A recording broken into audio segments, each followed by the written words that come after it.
When my son told me I wasn't welcome at his house for Christmas, I didn't argue. I didn't shout. I just smiled, picked up my coat, and walked out the same door I helped him buy. That was the moment everything inside me went silent. Not broken, not angry, just still. The kind of stillness that comes before a storm. It wasn't always like this. There was a time when Alex was my pride. I still remember the day he was born, how Marta held him against her chest, crying and laughing all at once. We built everything for that boy. Every overtime shift I took, every vacation we skipped. It was all so he'd have a better life. Marta used to whisper, "One day, he'll thank you." She didn't live long enough to see how wrong she was. After Marta passed, I poured everything into helping Alex. I paid for college, helped him buy his first car, even covered the deposit when he proposed to Claire. She came from a world where wine had to cost more than dinner, and manners were a weapon. But Alex was in love, blind to the subtle way she looked down on me, on our family. "Your dad, sweet," she'd say, smiling with that practiced politeness. I used to think it was kindness. Later, I realized it was pity. When they bought their house, I gave them $60,000 from my retirement savings for the down payment. Alex promised he'd pay it back, but I told him not to worry. Family doesn't keep score, I said. I believed it then. Every month after that, I sent another transfer to help with their mortgage. Automatic, quiet, steady. 5 years. Not once did they ask if it was too much. Not once did they say thank you.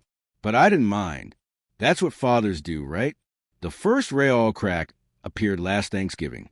Claire's parents, Robert and Carol, hosted dinner at their mansion, the kind of place where the plates cost more than a month's groceries. When I arrived with my homemade pie, Carol smiled like I brought her a dead animal.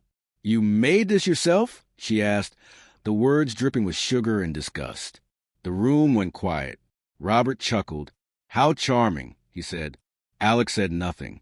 He just looked away. That night, I sat alone in their guest room, staring at the ceiling, wondering when my son had become a stranger. But I forgave it. I told myself it was just nerves, social pressure, whatever excuse made it easier to sleep. Until December came and the message arrived. "Dad, we think it's better if you don't come for Christmas this year." Just one text. No explanation. No apology. I called him, but his voice sounded rehearsed. "Claire's parents will be staying with us," he said. "They're that night traditional." I sat at my kitchen table with a single cup of black coffee before he finished, the kind Marty used to make. That was the house was quiet for people they thought were beneath them. The walls seemed to hum with all the years I'd spent helping them build a life that no longer included me. I opened the drawer, pulled out the old folder I'd been keeping. 5 years of bank statements, receipts, mortgage transfers. My signature, my sacrifice. Every number told the same story. A father who gave and a son who forgot. The next morning, I canceled every payment. The woman at the bank asked if I was sure. "Yes," I said, completely sure. It felt strange, like cutting off oxygen to someone who never thanked you for breathing it. A strange peace settled over me, the calm before the reckoning. 3 days later, Claire called. "Hi, could you pick my parents up in the airport?" Her tone was casual, as if nothing had happened. I said nothing. She continued, "You know, since you won't be at Christmas, at least you could." I hung up. My phone buzzed again and again. Then Alex tried. Then Carol. I turned the phone off, made myself a sandwich, and watched the snow fall outside. It looked pure, untouched, like a world where kindness still meant something. That evening, pounding echoed to my front door. I opened it to find Robert and Carol, red-faced from the cold. "Do you have any idea what you've done?" Robert snapped. "We've been stranded for hours." His wife's voice cut through him. "You embarrassed us. You've made Claire cry." They stormed into my living room like they owned it. I just looked at them, silent. Claire appeared next, followed by Alex, looking more ashamed than angry. "Dad," he said, "why are you doing this?" "Doing what?" I asked calmly. "I just stopped paying for something that wasn't mine." Claire stepped forward, voice trembling with fury. "You're ruining everything. You think money gives you control? We don't need your charity." I almost laughed. "You're right," I said. "You don't." I opened the door and gestured for them to leave. "Merry Christmas." 3 days later, my phone buzzed with a notification. My name was in the local newspaper. Elderly man abandons guest during holiday storm. Lies, polished, cruel lies. A photo of me, taken from Facebook, under a headline written by someone who had never met me. I could feel Claire's influence in every word. She wanted me humiliated, erased, the same way she'd erased Marta's photo from their living room wall. That's when I decided to stop being silent. I spent 2 nights gathering everything. Every transfer, every screenshot, every message. Proof of who had paid for what and who had been lying. I printed it all, sealed it neatly into 12 envelopes. One for every guest on their Christmas dinner list. And on Christmas Eve, I drove to their house. The lights sparkled. Laughter echoed through the windows. I walked right in. No one thought to lock the door. The smell of roast turkey filled the air. The moment I stepped into the dining room, silence fell. "What are you doing here?"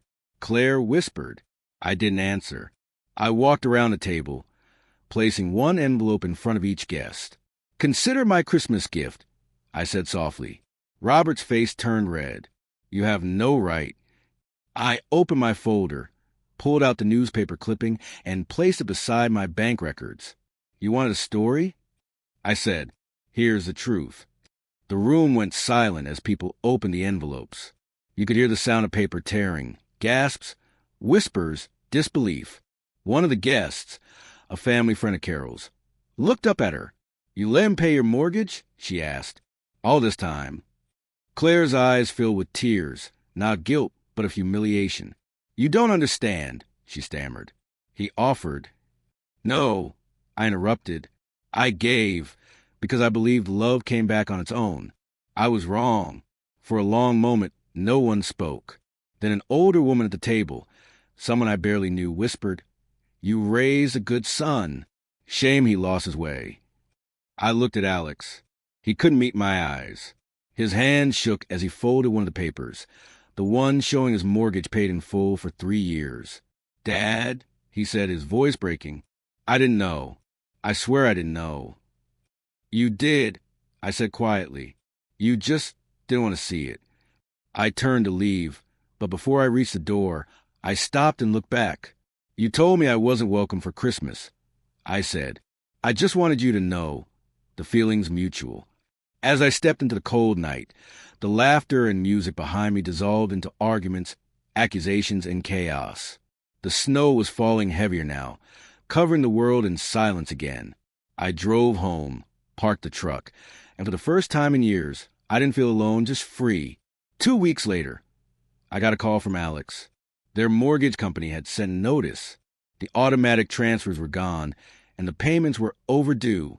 "Dad, we might lose the house," he said, voice trembling. "Please help us." I listened to the same desperation I once felt for them, and for a moment, I almost gave in.